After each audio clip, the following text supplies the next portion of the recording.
Okay, we're going to start section 5.3 today. It deals with conditional probability and the notion of independence. Just a few review formulas here regarding probability at the top. When you see this U symbol, that is the symbol that means union, and that is what we use for an or statement, such as the probability of event A or B occurring. When you see it turned upside down, that means intersection, and that's the symbol that we use when we are talking about an and statement, such as the probability that A and B are both occurring at the same time. Okay. The complement of an event is denoted with a C in the exponent. Okay, so if you're looking for the probability for the complement of an event, that would always be found by taking 1 minus the probability of the event. Also works the other way. The probability of an event is 1 minus the probability of that event's complement. Okay, so essentially the probability of an event and the probability of that event's complement both equal 1. Okay. This particular formula for the or statement right here, that is actually on the formula sheet. Okay, so that will not be anything that you need to memorize, but we do have a formula that we're going to learn here today on the probability of A and B both occurring at the same time, which we'll discuss later here. Okay, so let's just talk very briefly.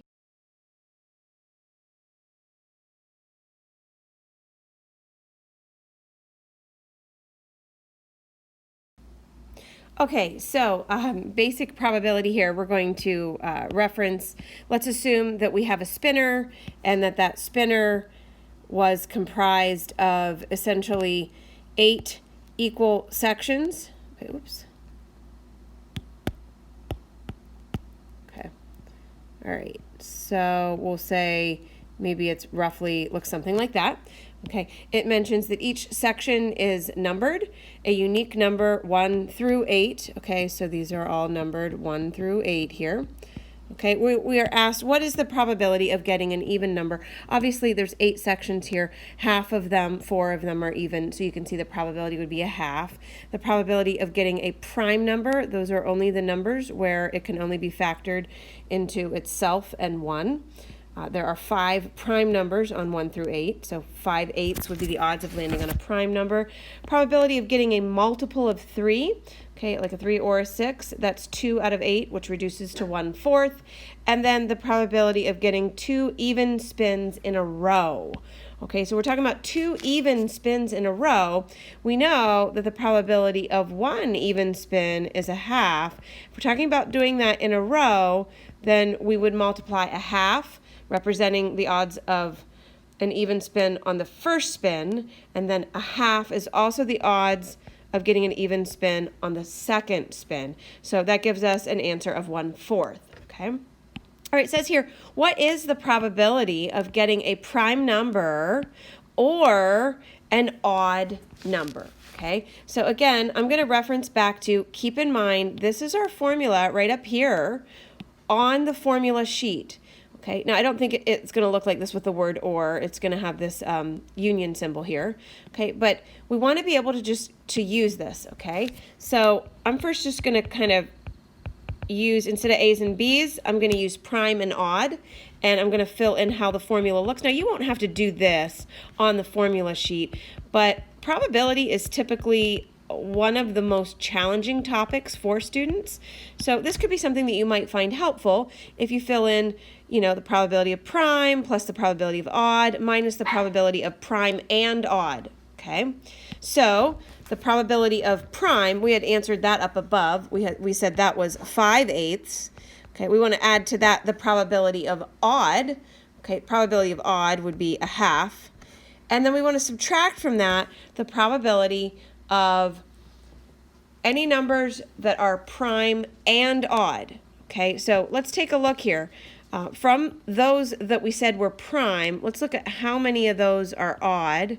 Okay, so 4 of those are odd. Okay, so there are 4 numbers that are both prime and odd out of the 8 options in the spinner. Okay, if we were to combine this all together, say on our calculator, and then write it back as a fraction, that's going to get us at a probability of 5/8. Okay, looking at example F, it says, what's the probability of getting a multiple of 3 or an even spin? Okay, so my event A is a multiple of 3.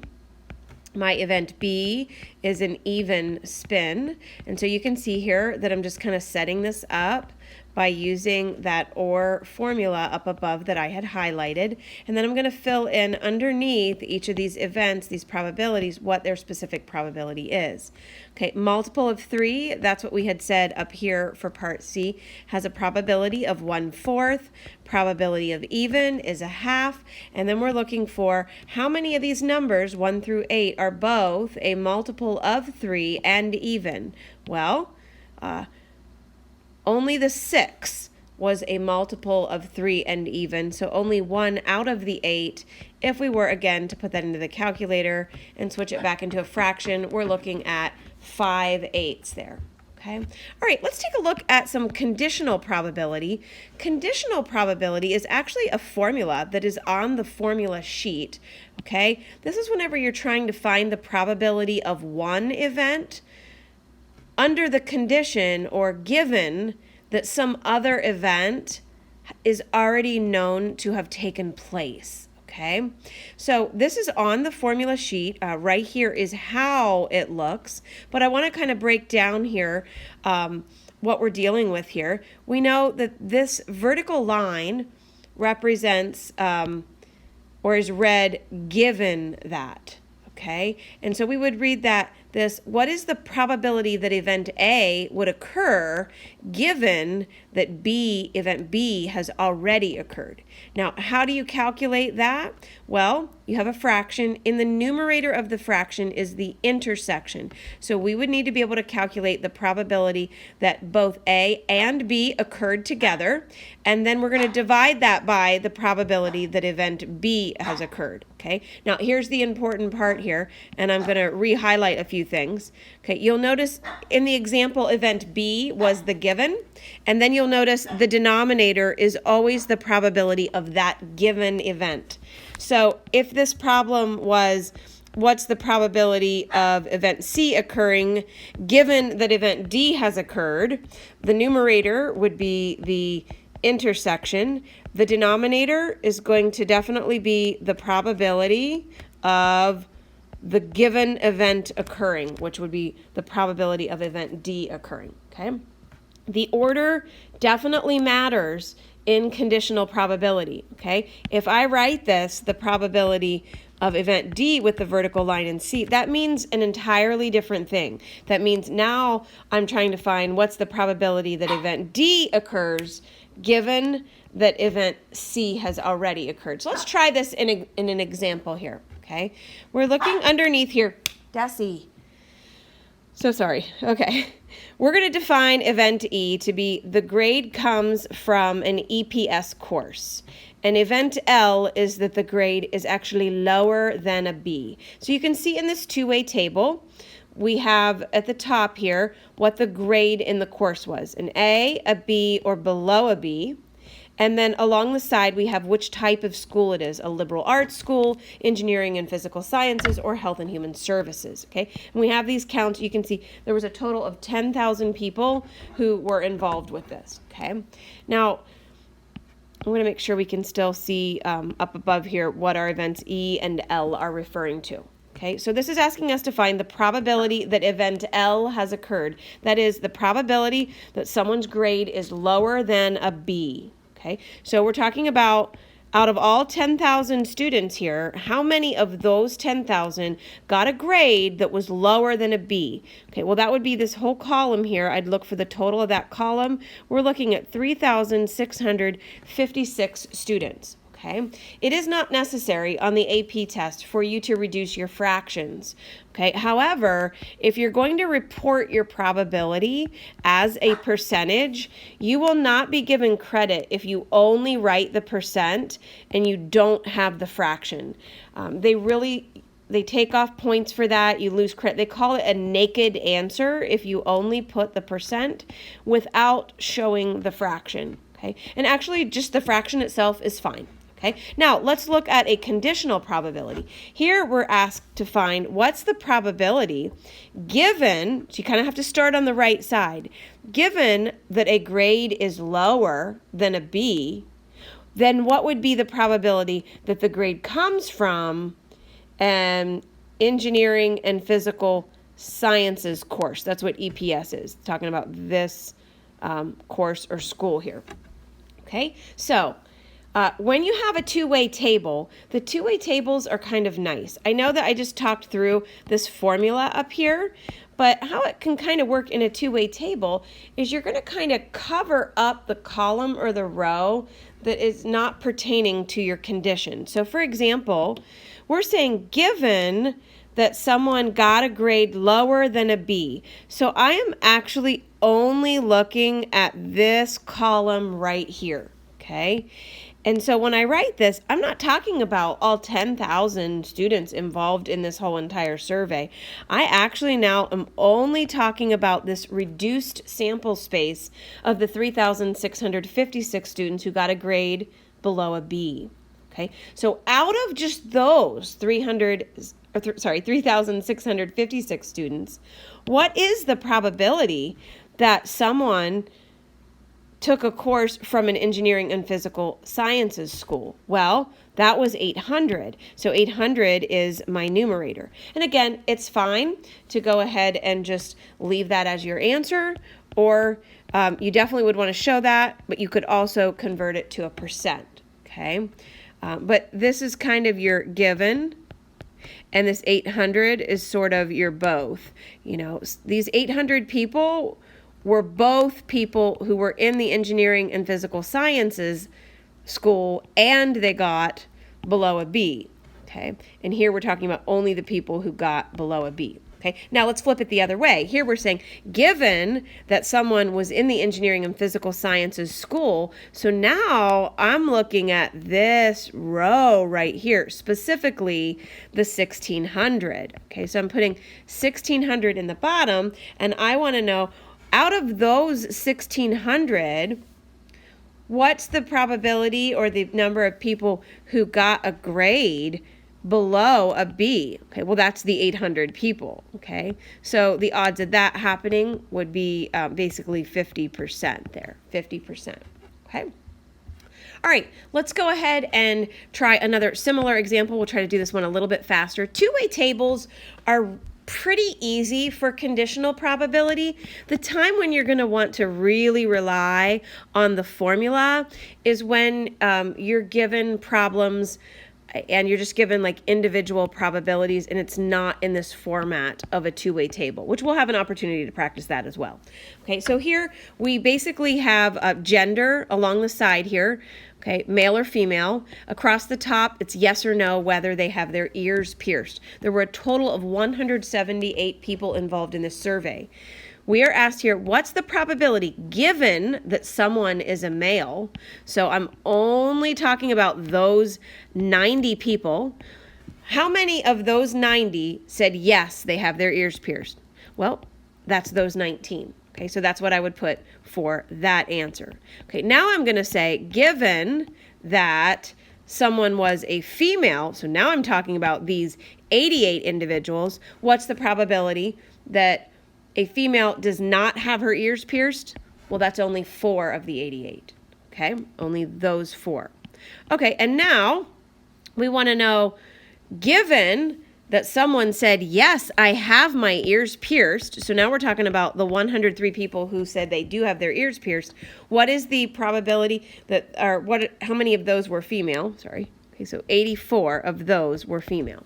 Okay, so that's kind of how that works. Okay. All right, let's go ahead and jump on down here to this example. This is an example we had earlier on a different notes page talking about the percentage of people who read the New York Times versus the USA Today or both. And when we did this problem before, it was in the setting of a two-way table. But what we're going to try now is we're going to go ahead and try what's called a Venn diagram. Okay. You could be given information for these probabilities in lots of different formats. So let's see if we can sketch a Venn diagram for this particular problem here. Okay, that's not what I wanted to do here. Do that. Okay. All right, so we've got basically two circles. I'm going to make them interlock because I know there are some people who read both the New York Times and the USA Today. Okay. I encourage you when you read through the problem, you want to look for that intersection percentage. You want to fill that in first into the sign or the Venn diagram. It says here 40% of people at Dover High School read the New York Times, 25% read the USA Today, and here we go, 5% read both. So I'm going to squeeze in the middle here 0.05 for reading both. Okay, and then I'm going to kind of backtrack here and say, well, if 40% are reading the New York Times, technically that 5% I put there is part of that. So this other part of the circle would be 35%, so that combined together I've got a total of 40. Okay, and then 25% are reading the USA Today, so I'm going to fill 20% there so that, again, using this intersection part, I have a total of 25.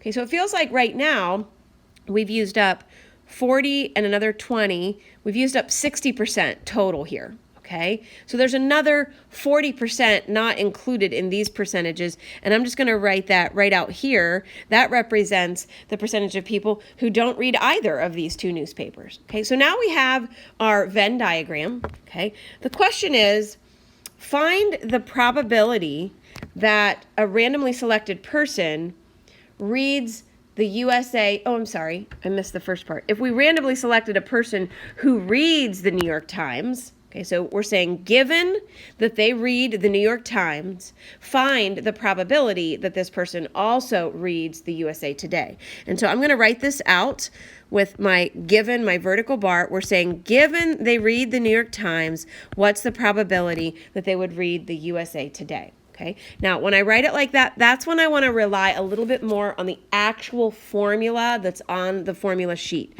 Okay, so instead of using A's and B's, I'm going to use my symbols here for USA Today and New York Times. Okay, the numerator is the and statement, the intersection. Remember, your denominator is always the probability of the given statement. You don't have to memorize this formula. Okay, it's on the formula sheet. So now I just need to work through finding the intersection probability and putting that in the numerator, which we knew that was 0.05. Okay, and then in the denominator, I'm only putting the percentage of people who are reading the New York Times. Okay, and that was the 40%. So I'm going to divide those out. I get 0.125 or 12.5%. Okay, definitely do not leave the answer as a fraction with decimals. I would, in this case, definitely type it into the calculator. So, we would say to this, there is a 12.5% chance that a person who already is reading the New York Times also reads the USA Today. Okay. Okay, we are going to wrap this up just on the next page here. Okay, it says, what is the formula now for how to find the probability, though, of event A and B occurring at the same time? Okay, and again, that's when we're using this symbol right here. Okay, now this is called the general addition rule. Okay, and essentially, this formula right here is the formula that's on the formula sheet. Okay, this is for the or statement, but what you'll notice is the or statement has the and probability tucked inside of it. So there's a couple of different things here. One is, if you were looking for a formula for how to calculate the and or intersection of A and B, you could take this formula that you're given and you could rearrange it and solve for the probability of A and B. So since there's a negative in front of this, if you just picture moving that to this side and then kind of subtracting that, bringing that over here, I could kind of rework a formula for and just by taking the formula that's on the formula sheet and sort of sliding things around in a different direction. Okay, so that's one way that we could have the formula. You'll also notice the other probability formula that is on the formula sheet, the conditional, also has the intersection or and probability tucked in it as well. So if we were to work through this, and let's say I were to cross multiply in an effort to try to get that intersection probability by itself, it would look something like this. Okay, so here's kind of another way to write the probability of an and statement. Okay, these are two things that are just really good to keep in mind based on what you're given in the problem.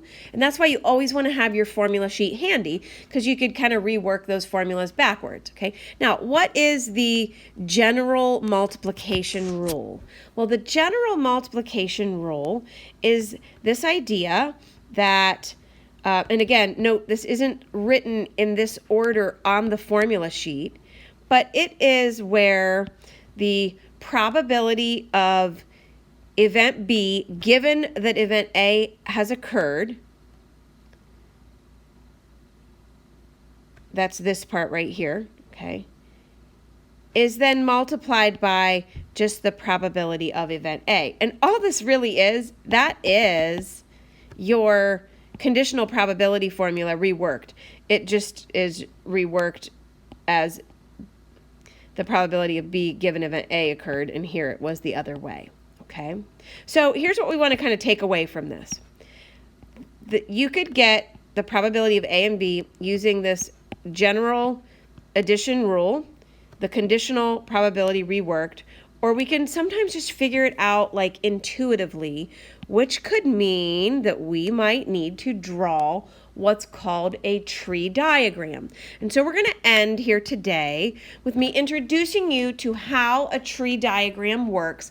I love tree diagrams, and I think that they are a fantastic way to do probability problems where there are multiple events occurring in sequence. So something happens first, and then you have something happening after that, and it depends on what happened first when you're going and determining the probabilities of what happens next. Okay, so this is really ideal for events that happen either multiple times in a row or events that kind of follow each other. There we'll say the events that follow each other. Okay. So here's what we're looking at in this example. We're looking at the probability that someone has cancer, okay? So if they have cancer, the probability of that happening is on this branch. It's 0.001. If they do not have cancer, the probability of someone not having cancer is 0.999, okay? Now, they take a test that shows whether they're testing positive or negative for cancer. When you take tests, you can always get those false positives or false negatives. And so what this is saying is now a cancer patient or someone who has cancer takes a test to detect whether they have cancer, and they have a 99% chance of showing that the test is positive. But there is a 1% chance that the test will come back negative, okay? If they don't have cancer, there's actually a 5% chance that the test could come out incorrectly and show that they're positively testing for cancer. And there's a 95% chance that the test would show that they're negative for cancer. Okay. Now, you see these extra probabilities I have off to the side. Okay. I'm going to go ahead and highlight those. Where those probabilities come from is they come from multiplying across the branches to get the intersection. So I want you to make this note to yourself that you should multiply across the branches to find the intersection probabilities, okay? And by intersection, we are talking about like the probability of, say, A and B. So I'm going to highlight across this first branch here. I'm following have cancer and test positive. Okay, if I were to multiply 0.001 times 0.99, I would get this number right here, and that number represents the probability that someone has cancer and they are testing positive. Okay, when you multiply across the branches, you are finding the intersection. Okay, now let me go a different path. What if I go here, someone has cancer, but then I follow this branch, they test negative. Now, if I multiply the 0.001 times the 0.01, I get this number, and that number represents the probability that someone has cancer and they test negative.